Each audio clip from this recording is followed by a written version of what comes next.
What's up, everybody? My name is Brad, and today I've got another book review for you. This is actually, you can call it an old school review, retro review, whatever you want to call it.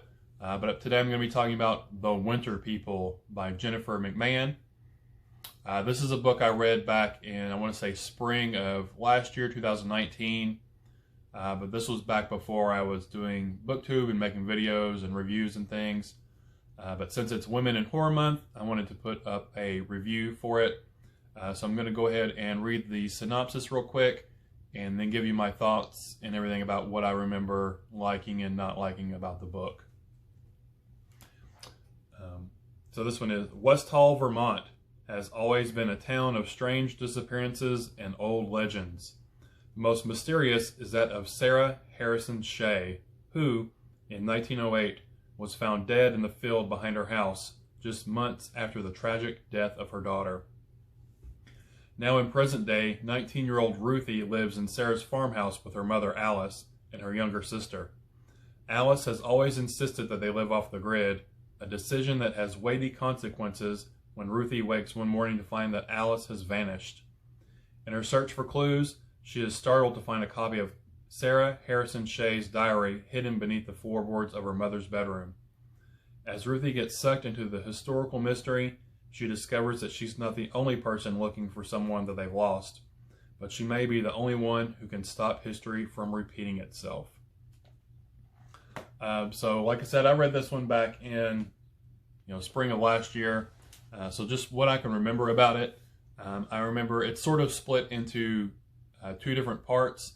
There's the present day with Ruthie and her mother Alice and the younger sister. I can't remember what she is, but they are living, like it said, off the grid.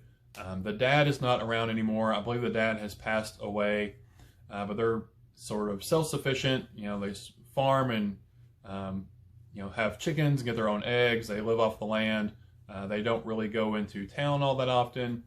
And Ruthie, she's a teenager. She's just sort of bored with life. She doesn't like living here, sort of out in the middle of nowhere in Vermont. The town that they live close to is pretty small. She doesn't really have too many friends. She does have a boyfriend, but she's just sort of bored with life, wants to get away, wants to move out and go to college. But her mother keeps sort of holding her back, saying that she needs her help around the house to, be able to keep the house and take care of her sister. She sort of, it's like a ball and chain.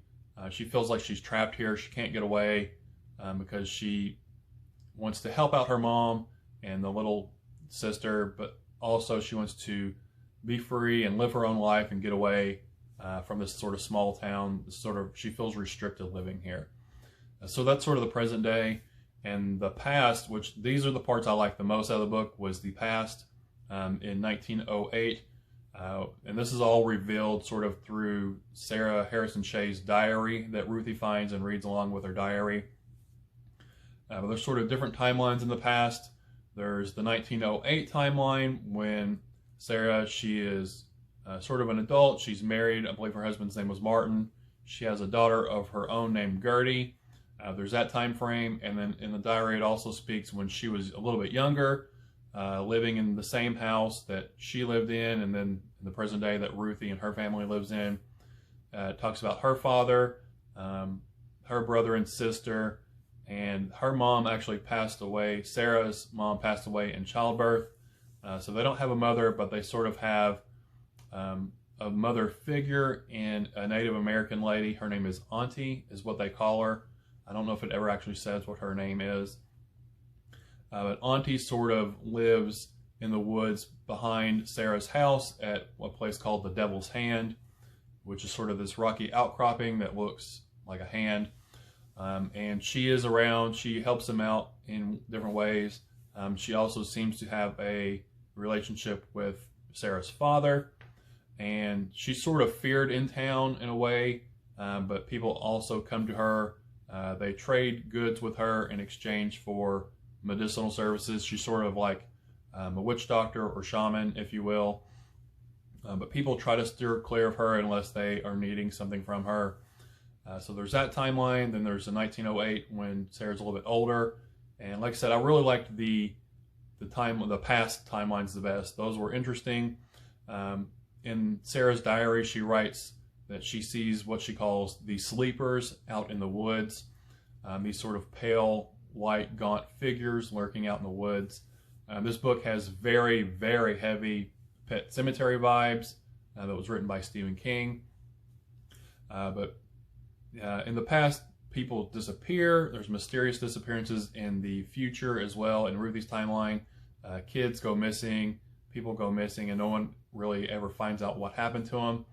But there's these sleepers that are notated in Sarah's diary. And like I said, there's some really creepy scenes with the sleepers. There's one in particular with a closet that was really creepy. I really enjoyed that. There's lots of great imagery in the book. Jennifer McMahon did a great job of building this creamy atmosphere, these creepy visuals that I really enjoyed. But sort of the downside, in my opinion, I didn't dislike them, but the characters in the present timeline, Ruthie and the little sister and Alice, and some other characters that they encounter, they sort of made, not so much at the beginning, but towards the halfway point, 2/3 of the way through the book, they start making a lot of dumb decisions, in my opinion. There's one character that's introduced. Her name was Christina. When she's first introduced, she was fine, but she comes back later in the book. Like I said, it's about 2/3 of the way, 3/4 of the way through the book. And when she comes back into the story, she introduces this object. I don't want to spoil anything, but once this object is introduced, everybody just starts acting completely stupid. They start making the dumbest decisions, and I was really, really enjoying the book up until this point. It was great. It was probably 4.5 star read, but I got so frustrated with the characters' decisions and just how dumb some of the decisions were. It really frustrated me, so it did drop the rating of the book, unfortunately, because like I said, I was really digging the book so up until that point. But we learn about, this mystery starts to unravel about the disappearances from the past and the future. As the synopsis said, Alice, Ruthie's mother, has disappeared, so they're looking for her, and they're coming across clues as to where she may be, what happened to her, how it's all related to Sarah Harrison Shea, and the brutal murder of her back in 1908. And it culminates. I did like the ending. I liked the reveals to the mystery. It was just a little bit leading up to it. There was just some dumb decisions by some of these characters that just really frustrated me, because like I said, up until this point, I was really digging the book, really loving it. But unfortunately, that knocked it down for me. Just some of the characters, some of them were a little flat, and just the decisions they made just didn't seem rational for how they had been previously acting, especially when Christina is reintroduced and she brings this object along. Especially Ruthie and her little sister, because they have something to counter that, and they don't use it in the way that they should. It was really strange, sort of the build up to the climax. It really threw it off for me. But like I said, I did like the ending. I liked the reveal and the solving of the mystery. I did like all that. But my favorite parts were definitely diving into Sarah's diary and her past and what happened in 1908 with when she, her daughter disappears and eventually she's brutally murdered. I really loved all that stuff. The book had some super creepy scenes, like I said, dealing with what's called the sleepers, and again, heavy Pet Sematary vibes. It is sort of historical fiction in a way, dealing with 1908. So overall, I give it 3 stars. It was a good book. It could have been better if some of the character decisions, wouldn't have been so dumb, in my opinion, at least. But have you read The Winter People by Jennifer McMahon? If you have, I'd like to hear your thoughts and comments about it down in the comment section below. If you liked it, didn't like it. If you have read it, do you agree or disagree with me that some of the decisions that they made weren't the smartest decisions? I'd like to know your thoughts about that down in the comment section. But that's all I have for y'all today. Again, this has been an old school review, retro review, whatever you want to call it, of The Winter People by Jennifer McMahon. It was good overall. Like I said, I gave it 3 stars. But that's all I have for y'all today. So thanks for spending your time with me. Again, my name is Brad, and I'll talk to y'all later. Bye.